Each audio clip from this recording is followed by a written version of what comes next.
Gantikan recordation ngarep iki.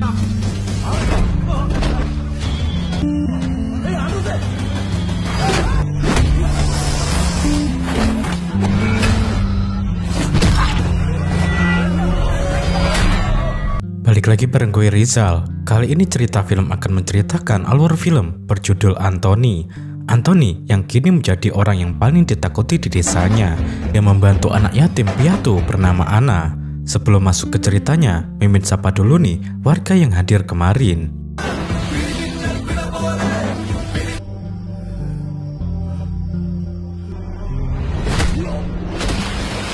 Ada Dewa Madeoka 6635, Hagar Gobai, Rega Rahman, Saepullah Ebuel 1914, Elizabeth Buga.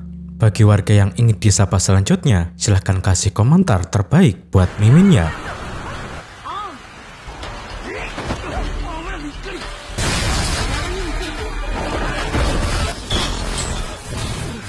Inilah Anthony dan Anna yang hubungan mereka menganggap sudah seperti keluarga.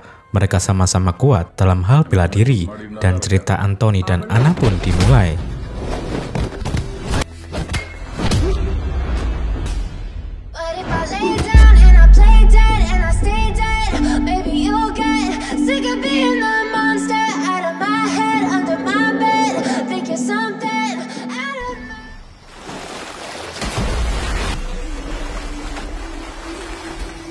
Cerita diawali, kita melihat seorang pria bernama Sapir dikejar oleh Anthony. Anthony murka karena sebelumnya Sapir sudah menyerang teman Anthony yang bernama Manoj, dan Manoj harus kehilangan satu kakinya tepat di hadapan putrinya.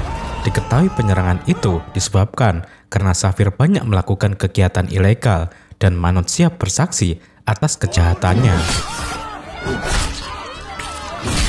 Mengetahui temannya diserang Sapir, Anthony pun membalasnya. Namun tak disangka, Sapir tewas di tangan Anthony. Dan diam-diam aksi Anthony disaksikan oleh istri Sapir yang bernama Jessie.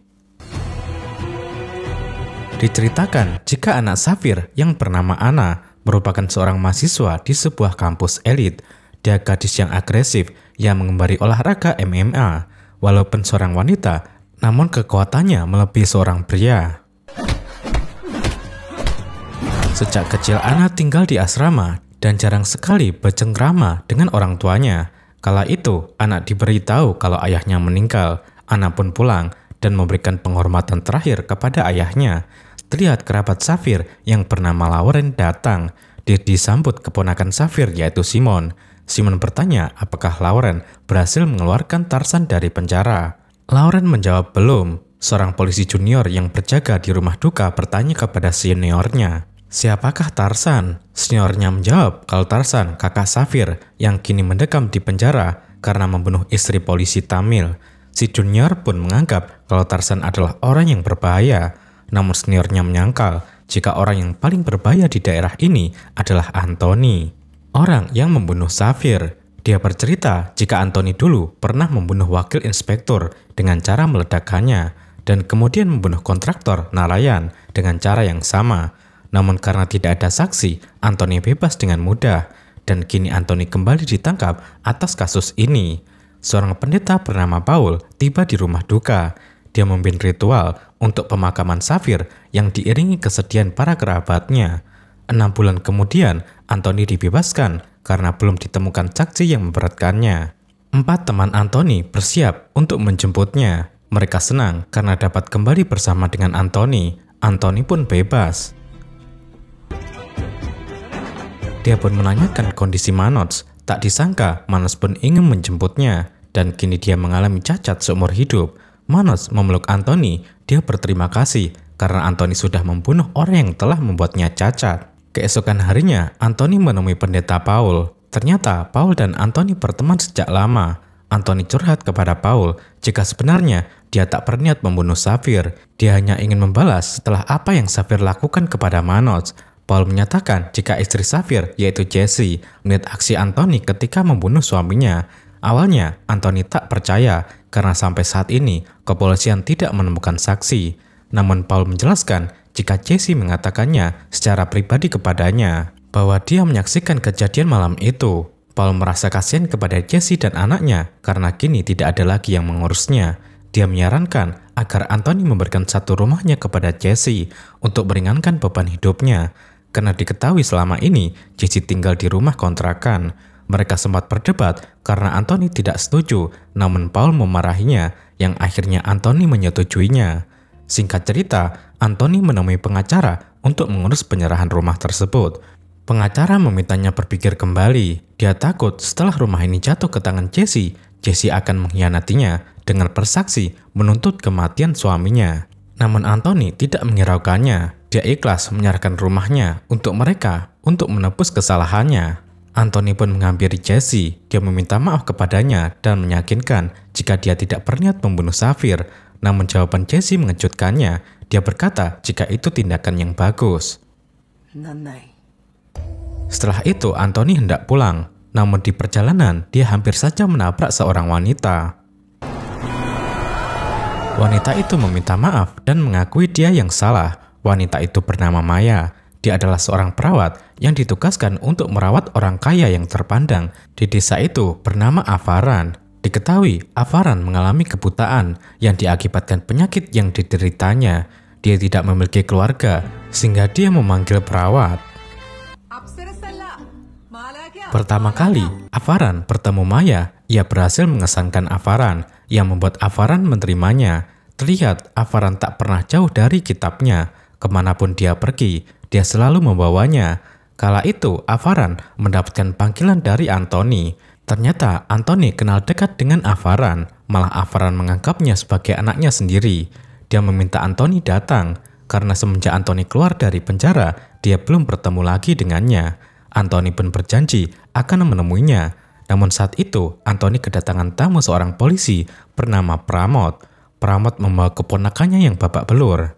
Kedatangan Pramod ke sana untuk meminta bantuan Anthony menyingkirkan Lauren. Diketahui Pramod memiliki bisnis penginapan yang dikelola keponakannya. Namun Lauren mengusik bisnisnya dengan mengirim Simon untuk memukuli keponakannya. Dia tak terima dan ingin memberikan pelajaran kepada Lauren. Anthony setuju dengan syarat kalau dia meminta 1 dari 3 rumah perahu milik Pramod dan operasi juga pemasukannya menjadi miliknya. Pramod pun bersedia dan tanpa berlama-lama Anthony berserta kawan-kawannya mendatangi Lauren. Dia memperingatkan Lauren untuk tidak mengganggu penginapan itu. Malah dia meminta agar Lauren ikut meresmikan penginapan tersebut. Awalnya Lauren tak mau, namun Anthony mengancam dan tak segan menghancurkannya. Lauren ketakutan dan dia pun berjanji tak akan mengganggunya lagi. Akhirnya dengan berat hati, Lauren ikut andil meresmikan penginapan itu. Dengan begitu, dia mengakui bahwa Pramod telah pemilik sebenarnya. Lauren merasa kesal karena keinginannya untuk memiliki penginapan itu pupus sudah. Sampai di rumah, dia menyendiri. Dia merasa terhina karena tidak bisa melawan Anthony. Kala itu, istrinya menghampirinya. Dia mengajaknya untuk ikut merayakan ulang tahun keponakannya yang bernama Noel. Sementara itu, Anthony baru bisa menemui Avaran. Dia curhat kepada Avaran jika dia meminta 1 rumah perahu dari Pramod bukan untuk dirinya, tapi untuk Manoj yang kini tak bisa mencari nafkah. Mungkin dengan adanya penghasilan dari rumah perahu itu, Manoj bisa menyambung hidupnya. Mendengar kebaikan Anthony, Maya pun terkesan. Cerita pun berpindah kepada Anna. Dia belum kembali ke asrama semenjak kematian ayahnya. Kala itu, Jesse mengatakan kepada Anna jika besok dia akan mengadakan syukuran untuk pindah ke rumah baru. Dia meminta Anna untuk mengundang beberapa temannya. Namun Anna menyatakan jika dia tak memiliki teman. Di malam hari, Anna berbicara kepada ibunya jika setelah tinggal di rumah baru, dia tak mau lagi tinggal di asrama. Namun ibunya melarang. Karena jika Anna pulang pergi ke kampus itu akan menghambat waktunya untuk belajar. Anna pun mencurahkan isi hatinya jika teman-temannya selalu mengucilkannya. Secara sebagian besar dari mereka adalah orang kaya, sedangkan dia orang yang tak berpunya. Jesse baru tahu jika selama ini Anna menderita tinggal di asrama. Akhirnya dia pun memperbolehkan Anna tinggal bersamanya. Esok pun tiba, Jesse menerima kunci rumah dan mulai saat itu dia tinggal di sana bersama Anna. Namun kebahagiaannya tak berlangsung lama. Suatu malam, Jesse baru pulang bekerja. Malam itu kebetulan hujan deras. Terlihat Simon mengintanya dan dia pun mengikuti Jesse. Dia memanggil Jesse dan mengajaknya tinggal bersamanya. Namun Jesse menolak. Simon kesal karena Jesse lebih memilih pemberian orang yang sudah membunuh suaminya. Dia pun hendak memperkaos Jesse. Jesse terus memberontak. Pada saat itu, akibat hujan yang sangat deras, kabel listrik menyala. Dan di saat yang bersamaan, Jesse terjatuh tepat di kabel itu yang membuatnya meregang nyawa. Anna sangat terpukul dengan kematian ibunya. Dia tak menyangka kalau dia akan kehilangan sang ibu begitu cepat. Paul yang melihatnya merasa kasihan kepada Anna, dan Anna ditenangkan oleh Mak Ica selaku pengurus panti asuhan daerah tersebut. Tanpa rasa bersalah, Simon datang ke pemakaman. Dia meminta agar Paul menyerahkan Anna kepadanya karena dia adalah kerabatnya. Namun Paul menyatakan jika Anna akan tinggal dulu di panti asuhan selama 2 hari. 2 hari pun berlalu. Avaran dipanggil oleh Paul untuk dimintai saran. Dia diantar Maya ke tempat Paul. Di perjalanan, Avaran sangat happy sekali karena memiliki perawat yang segalanya bisa seperti Maya. Dia menyuruh Maya untuk memakai kacamata hitamnya agar Maya terlihat keren. Singkat cerita, mereka pun sampai. Di sana sudah ada Simon yang siap membawa Anna. Namun ternyata Paul memanggil Avaran untuk meminta dukungan karena dia akan memberikan tanggung jawab pengasuhan anak kepada Anthony. Tak lama Anthony pun datang. Dia yang mengetahuinya jelas saja menolak karena dia bukan siapa-siapa Anna. Terlebih ayah Anna sudah mati di tangannya. Namun Paul khawatir jika Anna dibawa oleh Simon karena dia tak percaya kepada Simon. Dia takut Simon berbuat tidak baik kepada Anna. Dia tidak meminta Anthony tinggal bersamanya, namun dia ingin Anthony menjaganya saja dan menjadi wali untuk Anna. Avaran memberikan peringatan kepada Anthony. Dia mengingatkan bagaimana rasanya ketika menjadi yatim piatu yang dulu pernah dia alami juga oleh Anthony. Paul menambahkan jika Anthony menjaga Anna, dia yakin Simon tak akan berani mengganggunya. Mau tidak mau Anthony pun bersedia. Maya dan Avaran kembali pulang. Di perjalanan, Maya bertanya mengapa Anthony yang seperti setan bisa juga menjadi orang baik. Avaran pun menjawab jika sebenarnya Anthony orang baik, namun karena keadaan, Anthony menjadi menakutkan. Dia pun bercerita jika dulu ayah Anthony yang bernama Chaco memiliki pabrik kayu. Dia berbisnis bersama rekannya yang bernama Narayan. Bisnis mereka berkembang pesat. Namun suatu ketika, tanpa sepengetahuan Chaco, Narayan menyelundupkan kayu cendana yang dikirim bersama kayu di pabriknya. Hal ini membuat Chaco ditangkap polisi karena Chaco yang bertanggung jawab memegang izin pabrik. Setelah dibebaskan dari penjara, Chaco menjual rumah dan harta bendanya, kemudian pindah ke kota lain. Saat itu Anthony berusia 19 tahun. Dia memiliki 2 saudara perempuan. Kehidupan mereka sangat bahagia, walaupun hidup dalam kesederhanaan. Meskipun Chaco sudah meninggalkan kota ini, namun dia tidak melupakan apa yang terjadi. Dia pun melaporkan penyeludupan kayu cendana yang dilakukan Narayan, dan Narayan pun ditangkap polisi. Setelah bebas, Narayan merasa dendam. Dia menyuap wakil inspektur bernama Martin untuk mempermalukan Chaco. Martin menggunakan trik liciknya dengan mengirim 3 pria dan mengklaim bahwa Chaco menjual istri dan anak-anaknya kepada hidung belang. Saat mereka sedang dipermalukan, Anthony sedang tidak ada di sana. Anthony pergi disuruh ayahnya menemui Avaran terkait penyelundupan cendana itu. Keesokan harinya, berita itu pun muncul di koran. Chaco beserta istri dan anaknya tak kuat menanggung malu yang akhirnya memutuskan untuk mengakhiri hidupnya. Anthony pulang dan melihat keluarganya sudah tak bernyawa. Dia sangat hancur dan tak berdaya. Mengetahui jika penyebab kematian keluarganya adalah Martin, Anthony pun mengincarnya. Dia membunuhnya dengan cara meledakkan mobilnya.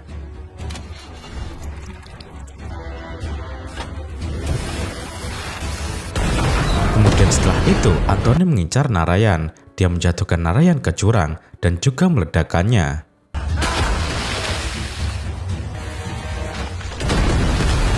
Setelah melakukan pembunuhan itu, Anthony datang ke rumah Avaran dan mulai saat itulah Avaran menganggapnya seperti anak sendiri.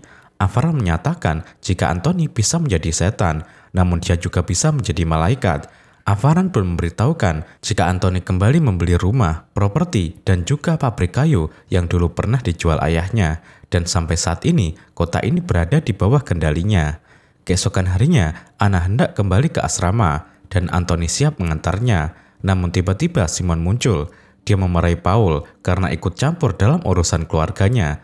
Dia pun memaksa Anna untuk ikut, namun Anna yang tidak suka diperlakukan kasar, kemudian memencaknya. Semua orang terkejut karena tak menyangka bahwa anak gadis ini jagoan. Simon mengerahkan anak buahnya untuk menangkap Anna, namun Anthony menghalanginya.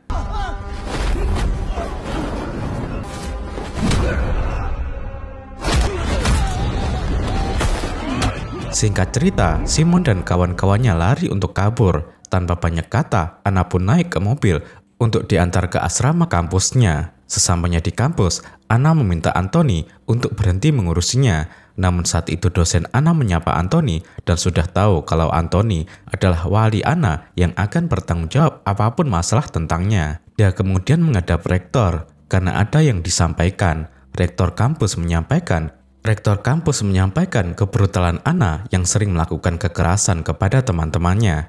Dia mengatakannya dengan meninggikan suaranya. Dia tak tahu jika pria yang dibentaknya adalah orang yang sangat menakutkan. Namun Anthony dengan sabar mendengarkan ocehannya. Walaupun dalam hatinya dia sangat ingin merobohkannya. Keesokan harinya warga mendapatkan masalah karena jalan yang selalu mereka lewati dibenteng oleh orang kaya di daerah itu. Dia tak mengizinkan tanahnya diinjak oleh warga.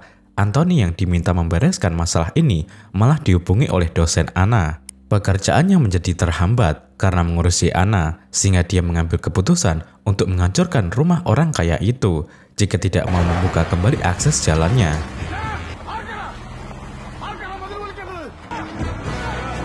Anthony pun tiba di kampus. Rektor menegur Anthony imbas dari kebrutalan yang Anna lakukan. Diketahui Anna memukul temannya saat main basket karena temannya sangat sombong.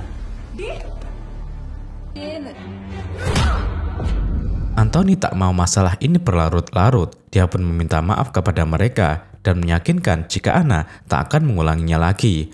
Anna kesal kepada Anthony karena Anthony meminta maaf kepada mereka. Jelas-jelas apa yang dilakukan adalah benar. Masalah tak berhenti sampai di situ. Anna kembali membuat onar dengan memukuli Noel. Ternyata Noel keponakan Lauren sekampus dengan Anna. Lagi-lagi rektor amuk-amukan. Anthony meminta penjelasan Anna. Anna mengatakan jika Noel menyatakan cintanya, namun dia menolaknya. Mulai saat itu Noel mengikutinya, bahkan mengambil foto dan video tanpa izinnya. Dan yang paling membuatnya marah, Noel berkata jika Anna menolak cintanya karena sudah tidur dengan pria yang membunuh ayahnya. Mendengar itu, Anthony meminta Anna untuk memukulnya. Kemudian Anthony memarahi rektor. Dia mengancam jika ada yang berani bermasalah dengan Anna, dialah yang akan turun tangan.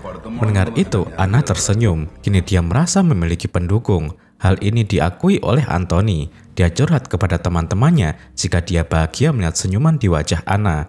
Dia kasihan dengan nasib Anna yang malang, yang dikucilkan di kampus. Karena terlahir dari orang miskin dan ibunya yang menjadi satu-satunya pendukung, kini telah meninggal. Sementara itu Noel mengadu kepada pamannya tentang Anna yang didukung oleh Anthony.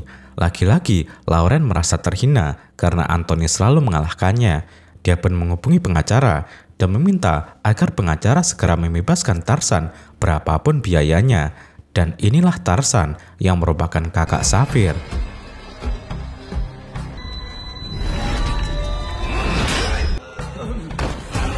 Dia sangat ingin bebas untuk membalaskan dendam atas kematian adiknya. Suatu hari, Anthony menggelar doa untuk memperingati kematian keluarganya. Dia dibantu rekan-rekannya memberikan jamuan kepada anak yatim dan fakir miskin. Namun saat itu, dia mendapatkan panggilan dari dosen Anna yang melaporkan jika Anna dan sebagian mahasiswa lainnya melakukan demo mogok makan. Mau tidak mau, Anthony meninggalkan acaranya demi menemui Anna. Sementara itu, rektor kampus menugaskan para pengurus untuk mengeluarkan mahasiswa yang mendukung demo ini. Diketahui mereka meminta pihak kampus menarik kembali kenaikan biaya karena akan memberatkan mahasiswa yang kesulitan ekonomi. Saat itu Anthony datang. Dia meminta Anna untuk mengakhiri demonya. Anna menolak karena dia pun sama seperti mereka. Anthony menyatakan kekesalannya karena gara-gara Anna, dia sampai meninggalkan acara peringatan kematian keluarganya. Teman Anna memohon agar Anthony membiarkan Anna ikut demo, namun Anthony mendorongnya. Anna marah dan meminta Anthony tidak ikut campur. Anthony pun berkata jika dia berhak ikut campur karena Anna bisa melanjutkan kuliah di sini karena uangnya. Ternyata diam-diam Anthony membiayai kuliah Anna tanpa sepengetahuannya. Dia pun meminta dosen untuk tidak membuang-buang waktunya dengan melaporkan segala kegiatan Anna karena dia sudah muak dengan semua ini. Anna merasa dipermalukan dan Anthony pergi tanpa meliriknya. Anthony marah-marah kepada Paul karena Paul sudah membuatnya terbelenggu dengan Anna. Namun Paul menenangkannya. Dia berkata bagaimana jika kisah Anna terjadi kepada saudara perempuan Anthony. Anthony merasa bersalah. Dia yang tak bisa tidur menghubungi Paul. Dia ingin meminta maaf kepada Anna dan berencana ke kampus besok. Esok pun tiba. Saat Anthony dalam perjalanan ke kampus, dosen menghubunginya dan melaporkan jika Anna dan teman-temannya terlibat masalah dengan preman yang dibawa pihak kampus untuk menghentikan demo. Benar saja, para mahasiswa dikejar-kejar preman. Anna mempertahankan diri dengan melawan mereka hingga sepatunya terlepas. Terlihat para mahasiswa digulung oleh preman. Anthony tiba di sana dan mengajar para preman itu.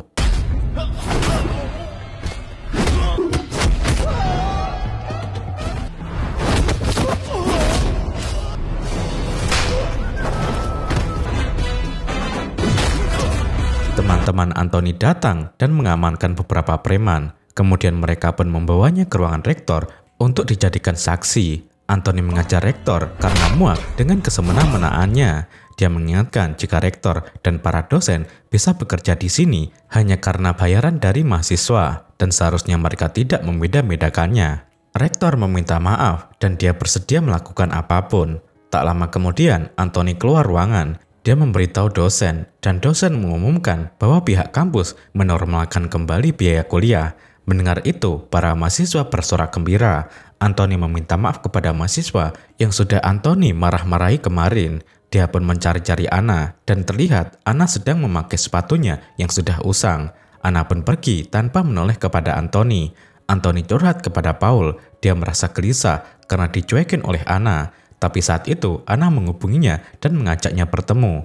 Dia sangat senang karena Anna mau berbicara lagi kepadanya. Keesokan harinya, Anthony datang dengan membawa sepatu untuk Anna. Anna pun menerimanya. Namun saat itu, Anna berkata jika dia ingin lepas dari tanggung jawab Anthony. Dia tak ingin kuliah dengan biaya orang lain dan seharusnya dia berhenti kuliah. Anthony terkejut. Dia pun meminta maaf atas perkataannya tempo hari, tapi dia tak bermaksud untuk menyakiti Anna. Dia memohon agar Anna memaafkannya. Dia berkata jika kehadiran Anna membuatnya kembali memiliki keluarga, dan dia pun bersedih jika Anna menjauhinya. Di saat Anthony bersedih, Anna mencoba sepatunya. Dia mengatakan jika sepatunya kebesaran. Ternyata Anna ngeprank Anthony, yang padahal Anna pun sudah menganggap Anthony sebagai ayahnya sendiri.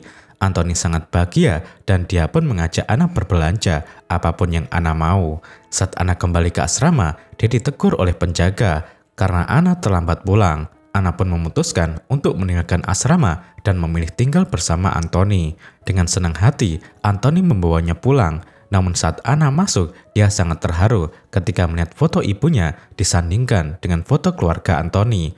Anthony ingin membuat Anna nyaman tinggal di rumahnya. Dia sengaja memanggil Maija untuk memasak makanan kesukaan Anna. Anna pun kini tak segan meminta Anthony mengantarnya ke kampus. Dan terlihat kedekatan mereka layaknya ayah dan anak. Anthony memperkenalkan Anna kepada Avaran. Dan mulai saat itu, rasa kekeluargaan di antara mereka terjalin.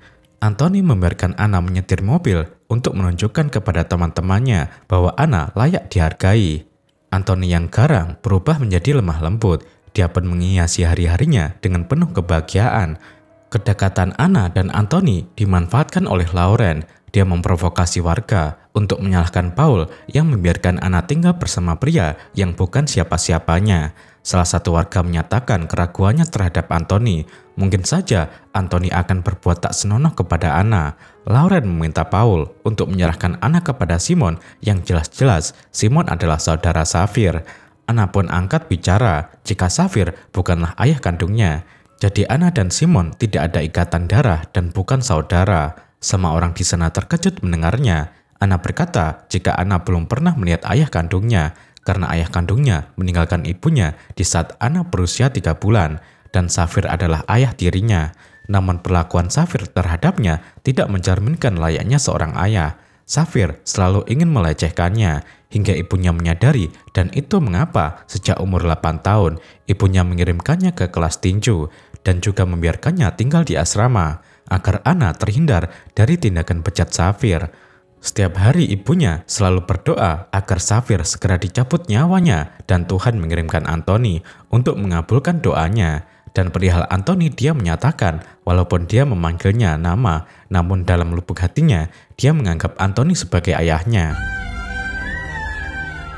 Dia menegaskan jika dia sudah dewasa dan berhak memutuskan untuk tinggal bersama siapa, dan dia meminta semua orang untuk tidak ikut campur dengan keputusannya. Sebelum pergi, Anthony memperingatkan Lauren dan juga menampar orang yang sudah meragukannya. Di rumah, Anna bercerita jika ibunya pernah menunjukkan foto ayah kandungnya yang tidak bertanggung jawab. Dia bernama Raffi Varma. Anna ingin suatu saat nanti dia bisa bertemu dengan ayahnya satu kali saja. Suatu hari, Pak RW desa tetangga meminta bantuan Anthony. Dia melaporkan jika Lauren bekerja sama dengan kontraktor luar kota. Mereka membeli paksa tanah warga untuk dijadikan perusahaan tambang. Warga yang tak mau menjualnya diburu dan dipaksa dengan kekerasan. Rekan-rekannya meminta Anthony untuk membantu mereka, namun Anthony menolak dan dia tak ingin ikut campur dengan masalah ini. Hal ini membuat semua rekannya heran karena Anthony yang selalu berapi-api kini berubah. Namun diam-diam dia pergi ke sana bersama Paul. Dia ingin menyelesaikan semua ini tanpa kekerasan. Dia tak mau tindakannya membahayakan Anna di kemudian hari.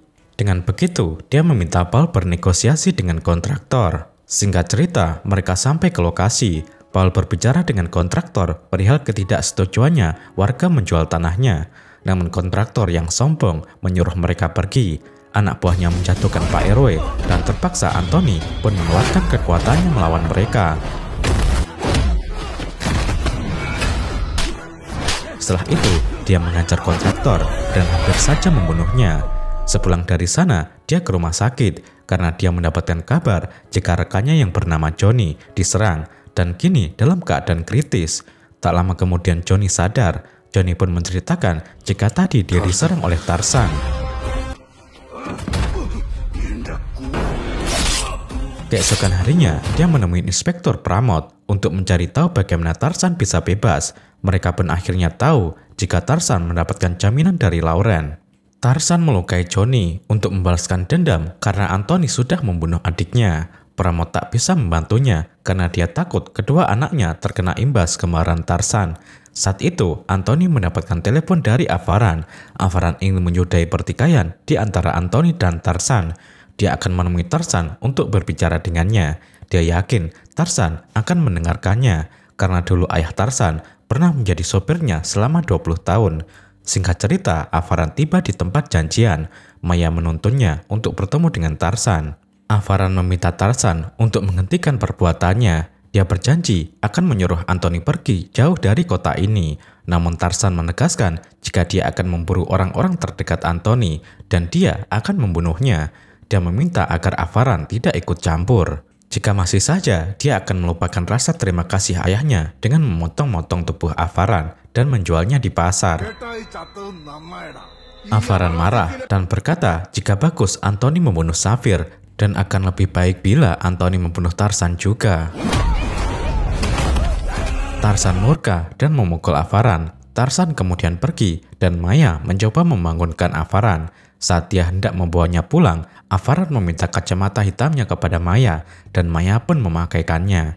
Avaran terus memegangi kitabnya dan Maya membawanya dengan penuh kesedihan. Setibanya di rumah, Maya mendapati Avaran sudah tak bernyawa. Maya tak bisa membendung kesedihannya karena Avaran harus meninggal dengan cara seperti ini. Jenazah Avaran akhirnya dimakamkan. Kematian Avaran menggoreskan luka yang cukup dalam di hati orang-orang terdekatnya. Anthony muak dengan kekejaman Tarzan. Dia tak mau rekan-rekannya menjadi korban Tarzan selanjutnya.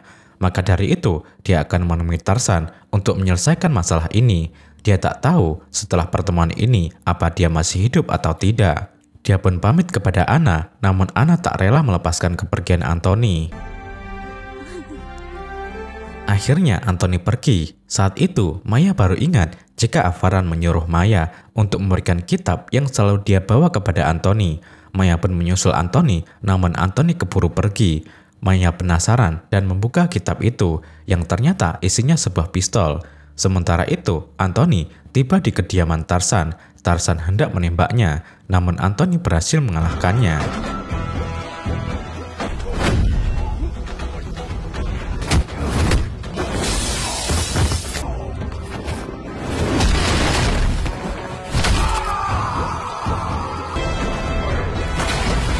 Saat itu, Simon menodongkan senjatanya kepada Anthony, dan lagi-lagi Anthony berhasil meraihnya, dan senjata itu menembak Tarzan. Dia berkelahi dengan Simon, yang akhirnya Simon pun terpental ke kabel listrik yang membuatnya tewas seketika. Tiba-tiba Lauren menusuknya dari belakang. Dalam keadaan terluka, Anthony mengajarnya. Lauren pun berusaha melarikan diri, dan Anthony tak mampu mengejarnya. Tak lama, Maya datang. Maya membawa pulang Anthony yang terluka. Sesampainya di rumah, Maya mengobati luka Anthony. 40 hari pun berlalu. Anna mengikuti pertandingan dan dia berhasil mengalahkan lawan. Terlihat Anthony ada di sana untuk mendukungnya. Saat itu, dia mendapatkan telepon dari Paul. Paul berkata jika dia sudah melakukan apa yang Anthony minta dan menyuruh Anthony untuk membawa Anna ke gereja. Terlihat Anna diberikan piala kejuaraan dan dia pun memeluk Anthony. Anthony mengajak Anna ke gereja karena ada yang ingin bertemu dengannya. Saat di perjalanan, Anna melihat poster peringatan 41 hari kematian Lauren. Anna bertanya kapan Lauren meninggal. Ternyata di saat Lauren melarikan diri, dia bertemu Maya. Maya menodongkan pistol kepadanya dan tiba-tiba Anthony memukulnya hingga Lauren terjatuh dan tewas seketika. Akhirnya, Anna tiba di gereja. Anthony menyuruhnya masuk dan dia menunggu di luar. Ternyata Anthony dipertemukan Anna dengan Raffi Verma, ayah kandung Anna. Raffi hendak menjelaskan mengapa dia meninggalkan Anna dan ibunya, namun Anna menolak mendengarnya. Anna pun berkata jika dia ingin sekali saja bertemu dengan ayah kandungnya, dan hal ini sudah terwujud. Dia pun berjalan keluar dan memanggil Anthony dengan sebutan ayah. Anthony tak percaya jika Anna benar-benar menganggapnya seorang ayah. Dia pun dengan senang hati menyambut Anna, dan film pun berakhir.